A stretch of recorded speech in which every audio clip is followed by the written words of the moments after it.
digamos, ese equilibrio, ¿no? Y aún así, ese equilibrio tampoco es que se consigue una vez y ya queda para toda la vida. O sea, es que eso requiere un seguimiento continuo y un mantenimiento muy exigente con una participación, digamos, de técnicos que realmente son especialistas en este tema. La estructura del CCR se ha desarrollado en 3 bloques: archivos, servicios técnicos y administrativos e instalaciones de climatización, el conocido como vagón de climatización. Todas las instalaciones de climatización de los almacenes donde se conservan películas están en este edificio. En la planta baja tenemos los climatizadores de los almacenes. Cada almacén tiene un climatizador y se encarga de expirar aire del almacén, añadir entre un 10 y un 20% de aire seco, filtrar ese aire, enfriarlo y devolverlo al almacén. El bloque de archivos constituye el núcleo del proyecto. Enteramente subterráneo, para garantizar su aislamiento del terreno, este bloque ha sido concebido como una caja dentro de otra caja. Estas cámaras se utilizan para el paso de los conductos del aire acondicionado y se podrían utilizar para la evacuación de humos en caso de incendio o para mantener permanentemente la ventilación en condiciones de fallo muy prolongado del suministro eléctrico. Ahora, el segundo objetivo, que es la conservación de las películas, los negativos, los inflamables, las únicas copias que se han encontrado de películas perdidas, ya con este edificio está cumplido. Las características funcionales de los materiales condicionan de igual manera su localización en el archivo. Atendiendo a sus características para la conservación, los 36 almacenes que alberga este bloque están clasificados en 7 archivos. En el nivel más profundo del bloque de archivos se sitúan los archivos números 2 y 3 para materiales fotoquímicos de color y de blanco y negro, exclusivamente reservados para preservación y restauración de las obras cinematográficas. Cada archivo tiene unas condiciones de temperatura y humedad diferentes. Hay un archivo, el archivo 2, que está preparado para llegar a 5 grados de temperatura y 30% de humedad relativa. Los 5 almacenes del archivo 3, para materiales en blanco y negro, están preparados para 10 grados de temperatura y 35% de humedad. El segundo sótano acoge a los archivos 4 y 6 para materiales de reproducción y copias de reserva o de uso restringido. En el archivo 4, para color, sus 5 almacenes se sitúan a 10 grados de temperatura y 35% de humedad relativa del aire. El archivo 6 se destina a materiales en blanco y negro, situándose a 15 grados centígrados y entre 35 y 40% de humedad relativa. El archivo 5 está destinado a las películas afectadas por el síndrome del vinagre, que se conservarán en condiciones de congelación, a 5 grados bajo cero. Los rollos afectados deben ser inmediatamente separados a almacenes especialmente ventilados. El acético producido también puede convertirse en desencadenante del proceso en otros materiales. El primer sótano se ubicaría en los archivos 7 y 8 para copias de uso y materiales magnéticos y digitales. El archivo 7 se destina a copias fotoquímicas de uso en proyección, de color y de blanco y negro, y el archivo 8 a materiales magnéticos. Cada uno de estos archivos dispone de 6 almacenes preparados para 15 grados de temperatura y entre un 40 y 45% de humedad. En todos los archivos, excepto en los de congelación, el sistema está calculado para renovar completamente el aire 24 veces al día. El sistema de climatización permite tener en funcionamiento solo los almacenes que están ocupados. Los almacenes para materiales fotoquímicos disponen de estanterías móviles compactables con una capacidad teórica de 38.000 rollos de película por almacén. Los almacenes para materiales magnéticos y digitales y los destinados a soportes con degradación acética tienen estanterías fijas y una capacidad de 20.000 rollos por almacén. Esquemáticamente podríamos decir, en este edificio bajo tierra están las películas, sobre tierra la investigación y la reproducción, ¿no? Entonces ahí tiene que haber personas trabajando, desarrollando medios, desarrollando sistemas, acumulando conocimiento para resolver la otra pata de la conservación, que es que un archivo no conserva documentos, no es verdad, conserva conocimiento. Lo que hay que dejar claro es que esto no es simplemente un almacén en el que los materiales se depositan y ya está. La verdadera función y el verdadero trabajo empieza a partir de ahí. El bloque de servicios técnicos, administrativos y de comunicaciones se desarrolla en 3 plantas situadas en el lado sur del centro. En la planta baja, junto con los servicios generales y de control, la jefatura de fondos fílmicos, las oficinas de mantenimiento y administración, se encuentra el área de movimiento y circulación de materiales, que registra la entrada y salida de los rollos y cintas de película que integran los fondos fílmicos del CCR. En este espacio se ha situado un almacén de 250 metros cuadrados para la clasificación de entrada de películas, el conocido como almacén de tragas. Creo que ya os voy a En la contar primera el planta vídeo, se ubica el área de porque recuperación. creo que la idea ya habéis tomado nota, ¿no?, de las dimensiones de las que estamos hablando, y yo creo que de la importancia que tiene la conservación de los materiales para luego cualquier proceso que venga a posteriori. Como podéis ver, la situación es compleja. Realmente, simplemente el hecho de conservar los materiales supone el diseño de un edificio complejo en sí también, que requiere de una planificación, de una organización bastante exhaustiva en cuanto a las condiciones ambientales a las que sometemos las películas, con lo cual esa parte ya supone un problema, no vamos a hablar de un problema, sino de un desafío importante para Filmoteca. Aquí estaban los departamentos, pero creo que os habéis hecho una idea. Para nosotros existen unas colecciones dentro de Filmoteca Española que son como nuestro tesoro, son las filmotecas de las cuales tenemos titularidad, somos titulares de los derechos. Eso para nosotros es importante porque hay que señalar que de los materiales que tenemos depositados, gran parte son materiales ajenos, son materiales de depositantes que siguen conservando los derechos de explotación y los derechos sobre los materiales en el tiempo. Quiero que esto os quede claro porque finalmente también va a ser una dificultad para llevar a cabo una generalización de la digitalización y del acceso. Bueno, ahí las colecciones están en nuestra página web, son las más interesantes, son la Tramulla, Sagarminaga, porque son las colecciones de los principios del cine en España, luego el Archivo Nodo, que ahora os voy a comentar, que forma parte de un proyecto con Televisión Española, la Guerra Civil Española, de la cual conservamos material, a pesar de que se destruyeron los negativos, Tour España, la Noche de Cine Español, son entrevistas del programa de Méndez Leite, y bueno, de otras instituciones que siempre, por supuesto, nos han depositado sus materiales y nos hemos encargado de la restauración de ellos. En cuanto a datos, yo creo que los datos son muy significativos. Tenemos 47.000 títulos, eso implica 204.000 materiales. Y esos 204.000 materiales se traducen en 600.000 envases de material fotoquímico. Habéis visto las dimensiones del archivo y las dimensiones de los almacenes. Esto justifica realmente esas dimensiones.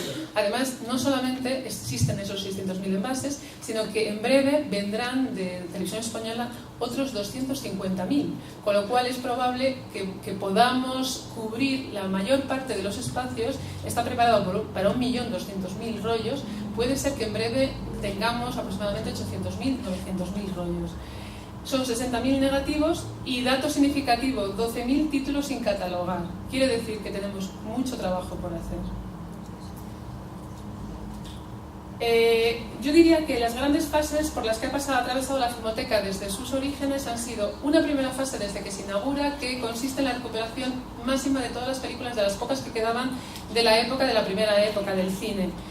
Empieza otra segunda fase sobre los años 70. En los años 70 podemos decir que hay como un mayor compromiso y conciencia sobre la necesidad de recuperar las películas. Para ello hay como una planificación, apoyo de las instituciones, apoyo administrativo, y comienza una fase en la que hay un desarrollo de la catalogación, de la documentación, empiezan las restauraciones y comienza un proceso de inspección de todos los materiales. A partir de aquí yo hablaría de la etapa en la que se planifica el centro de conservación, que es una etapa muy larga, pero que, por supuesto, pues se continúa con el resto de las tareas. No hemos terminado con el resto de las tareas, ya os lo he dicho anteriormente, pero se centra de una forma más exhaustiva en conseguir ese centro ideal donde los materiales se van a conservar en las mejores condiciones.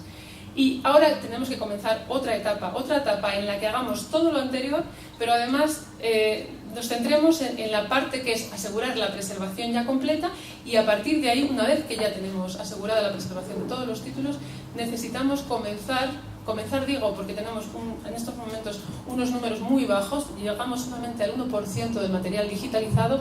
Creo que a partir de este momento necesitamos ponernos las pilas. La situación para nosotros es complicada, pero hemos de hacerlo.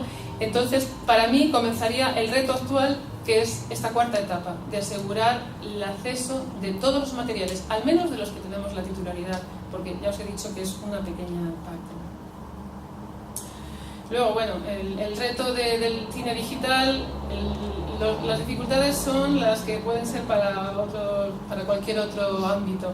Las dificultades nuestras son que necesitamos una actualización constante. El riesgo de pérdida es enorme. No sé si sabéis que los discos duros se les da una vida aproximada de 10 años, no más. Por lo tanto, digitalizar no es una herramienta para conservar ni para preservar, es una herramienta para el acceso. Porque el resto lo que implica es una renovación continua de los formatos, de los soportes, de la información. Eso es lo que implica, y por lo tanto un gasto excesivo para instituciones que contamos con un presupuesto tan reducido, una falta de estándar. Normalmente no hay dispositivos estándar que permitan el intercambio de información con otras instituciones, con otras filmotecas. En realidad ahora mismo necesitaríamos normalizar en lo que pudiera ser la forma de tener esos dispositivos o esos registros digitales en el futuro. ¿Qué pasa con respecto a la digitalización fílmica a nivel europeo? A nivel europeo, las recomendaciones que se dan, y tenemos ahí la recomendación del 27 de octubre del 2011, es sobre la digitalización, la conveniencia de la digitalización del patrimonio cultural y su preservación digital. Como veis ahí, hay un informe, es el cuarto informe del patrimonio fílmico en la Unión Europea, que es del 2014. Es muy interesante porque habla sobre las diferentes políticas europeas que se están dando en este terreno. También se habla de buenas prácticas, lo cual es interesante para poder imitarlos, y áreas de mejora que considera también destacadas para incidir en ellas. A nivel europeo también se apuesta por el mercado único digital. Eso quiere decir que a nivel europeo tenemos todo a nuestro favor para continuar en el camino, o para iniciar el camino los que andamos un poco más retrasados. Pero lo cierto es que si vamos a países concretos, vemos diferentes situaciones. Aquí os pongo un ejemplo de los más afortunados, los que tienen un presupuesto destinado a digitalización. Y podemos irnos al caso de Francia. Cuando veo 125 millones de euros para digitalizar 2.500 películas, realmente me parece como de otro planeta, porque en realidad nosotros no contamos con ningún presupuesto asignado para la digitalización. Pero bueno, en otros países no hablamos de esas cantidades, pero es cierto que también son cantidades importantes. 3,8 millones de Reino Unido, 1 millón, 4 millones y pico para Suecia. Es decir, hay una apuesta por conseguir el objetivo de digitalizar el máximo. Pero bueno, bajamos a tierra y nos vamos bueno, en este caso vamos a comparar otros datos que son muy interesantes, que reflejan qué dinero público, qué inversión pública se destina a la producción audiovisual en comparación con la que se destina a la conservación del patrimonio. De 98 euros de cada 100 que se destinan a la producción audiovisual, solamente 2 se destinan a la conservación del patrimonio. Es bastante impresionante, ¿no? La verdad que da que pensar. Es una reflexión interesante. ¿Por qué no se apuesta más por la conservación? Porque finalmente la producción, si dejáramos en manos de los productores el cine no se conservaría en realidad. Porque tiene un objetivo, es llenar unas pantallas y ya está. Y no hay otro más allá. Pero si existen instituciones que se interesan y que se preocupan por la conservación de este patrimonio, sería muy interesante que una pequeña parte quizá de ese presupuesto se destinara también a las filmotecas. Como veis ahí los datos, 1,5 digitalizado, 98,5 sin digitalizar del patrimonio fílmico en la Unión Europea. En España los datos son peores. Aquí en Europa estamos hablando de términos medios, pero en realidad si nos vamos a países concretos, tenemos un 20% en Holanda, tenemos otro 20% perteneciente en Polonia, en Francia, no sé el dato exacto, pero sé que es también muy elevado. Con lo cual, bueno, pues tenemos lugares en los que mirarnos en el espejo y decir, esto es lo que queremos también para nuestro patrimonio.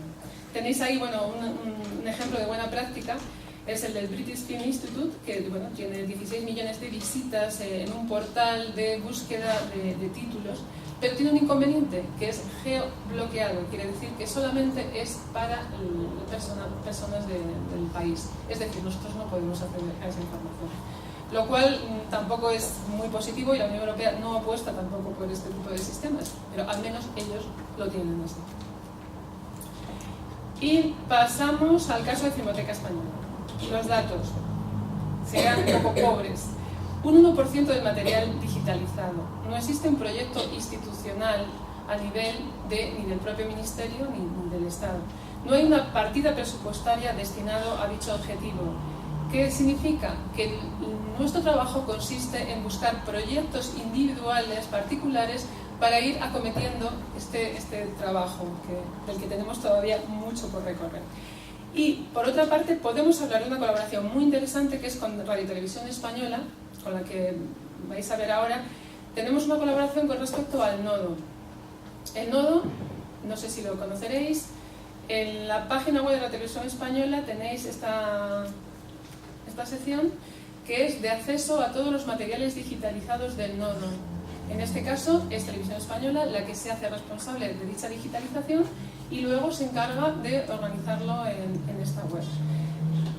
La verdad es que es muy interesante, no sé si habéis accedido, hay mucho material y también os puedo decir que en breve se colgarán otros 1000 títulos y tendremos a disposición de todo el público casi todo el material de nodo. Bueno, de esto ya no voy a insistir más. Además de los noticiarios, hay películas que son de titularidad de Filmoteca Española o que están en dominio público, como El misterio de la Puerta del Sol, El sexto sentido. Tenemos cortometrajes, documentales y ya os digo que en breve, en unas semanas, incorporarán nuevos títulos. Estos son los datos de acceso, son bastante interesantes. Hay mucha gente que entra y yo creo que es una manera también de revalorizar y de aprovechar todo este esfuerzo que se ha realizado tanto en la conservación del nodo como ahora en el proceso de digitalización. Y luego hay un proyecto que también quiero que conozcáis porque me parece que ha sido muy interesante, porque ha sido un proyecto para digitalizar todos los títulos relacionados con la Primera Guerra Mundial. En ellos hemos participado hasta 23 filmotecas europeas y otras, no sé si aquí os hablo de 9, pero se han incorporado más a última hora, que son en total unas 33 instituciones. Las películas están disponibles desde enero del 2014 y lo que se pretendía es digitalizar 654 horas de material cinematográfico y otra serie de objetos relacionados con la guerra. Pudieran ser libros, materiales de fotografías, etc. Con lo cual se montó una exposición virtual también en la página web que fue bastante interesante y que este modelo sirvió para participar en una serie de colaboraciones con otras instituciones que quisieron aprovechar, darle un rendimiento, sobre todo educativo, a estos materiales. Me gustaría, aunque sea solo unos minutitos para que veáis el tráiler, porque me parece la pena.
Bueno, pues este es el tráiler.